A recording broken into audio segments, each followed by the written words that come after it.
मानव शरीर में पाई जाने वाली ग्रंथियाँ वेरी इंपॉर्टेंट टॉपिक को ट्रिक से याद करेंगे। आपको बिल्कुल रटने की ज़रूरत नहीं है। तो भाई स्वागत है पी सॉल्यूशन में आपका। चलिए शुरू करते हैं। तो हमारे शरीर में कुछ ग्रंथियाँ ऐसी होती हैं जो एंजाइम उत्सर्जन करती हैं, उन्हें हम बाह्य श्रावण ग्रंथि कहते हैं। और कुछ ग्रंथियाँ ऐसी होती हैं जो हार्मोन की उत्सर्जन करती हैं, उन्हें अंतःश्रावण ग्रंथि कहते हैं। और कुछ ग्रंथियाँ ऐसी होती हैं जो हार्मोन व एंजाइम दोनों का स्रावण करती हैं, उन्हें हम मिश्रित ग्रंथि कहते हैं।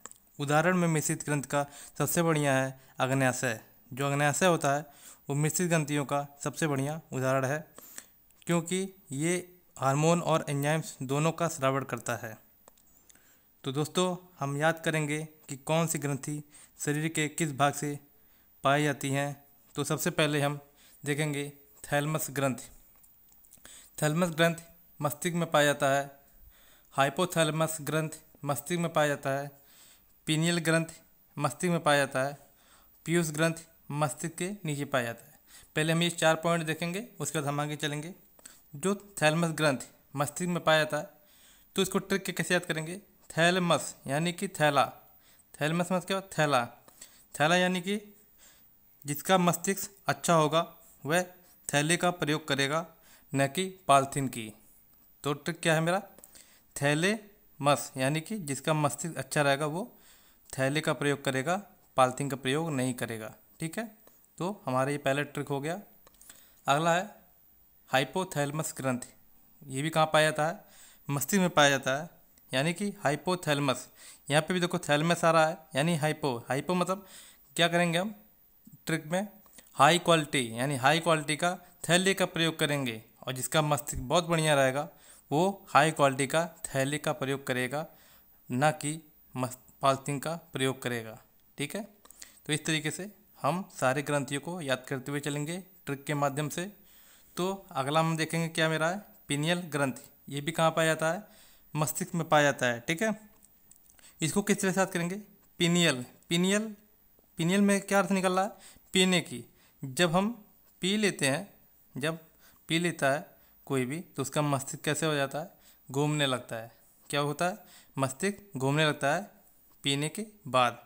तो यहाँ से हम क्या याद कर लिए हैं कि पीनियल ग्रंथि कहाँ पाया जाता है? मस्तिष्क में। ठीक है, अगला है पीयूष ग्रंथि। पीयूष ग्रंथि कहाँ पाया जाता है? मस्तिष्क के नीचे पाया जाता है। तो पहले ध्यान रखिए क्या है? मस्तिष्क। पीयूष ग्रंथि। पीयूष ग्रंथि को और हम क्या कहेंगे? मास्टर ग्रंथि कहते हैं। ठीक है, क्या कहेंगे? मास्टर ग्रंथि कहते हैं। तो मास्टर ग्रंथि, ठीक है, पीयूष को कहेंगे।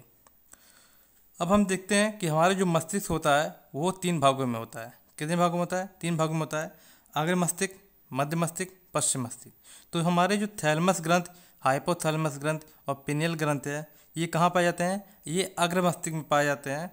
तो ये तीनों कहाँ पाए जाते हैं? अग्र मस्तिष्क में पाए जाते हैं। ठीक, अग्र मस्तिष्क में पाए जाते हैं। ठीक है, और जो पिनियल ग्रंथि होता है ये माल्टोनोनिन हार्मोन रिलीज करती है, जो हमारे सोने जागने बॉडी एक्टिविटी कंट्रोल करती है। क्या करती है? सोने जागने और बॉडी एक्टिविटी को कंट्रोल करती है।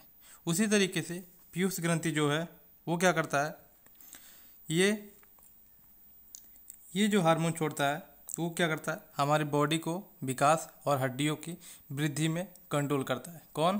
पीयूष ग्रंथि। ठीक है, तो अब आपको ये सारे 4 पॉइंट ट्रिक के माध्यम से याद हो गए होंगे। अगला मेरा क्या है? थाइमस ग्रंथि। थाइमस ग्रंथि कहाँ पाया जाता है? गर्दन व छाती के बीच में। कहाँ पे? गर्दन व छाती के बीच में कौन सा ग्रंथ पाया जाता है? थाइमस ग्रंथि। तो इसको ट्रिक्स के माध्यम से कैसे याद करेंगे? थाइमस। थाइमस को हम क्या करेंगे भाई? इसको मस को क्या करेंगे? मिस। भाई मैं तुम्हें बहुत मिस कर रहा था। क्या कहेंगे? भाई मैं तुम्हें बहुत मिस कर रहा था। तो वो भी बोलेगा भाई मैं भी तुम्हें बहुत मिस कर रहा था। और दोनों आपस में बोलते हुए क्या करेंगे? आपस में गर्दन को लगा के छाती को लगा के गले लगा लेंगे। क्या करेंगे? गर्दन को लगा के छाती सटा के गले लगा गए, कहते हुए कि भाई मैं तुम्हें बड़ा मिस कर रहा था। ठीक है, तो ये भी ट्रिक आपको याद हो जाएगा। अब देखो, जो ये थाइमस ग्रंथि होता है वो क्या है? हमारी इम्यून सिस्टम सेल को बनाने में मददगार होता है। क्या होता है? इम्यून सिस्टम सेल को बनाने में मददगार होता है।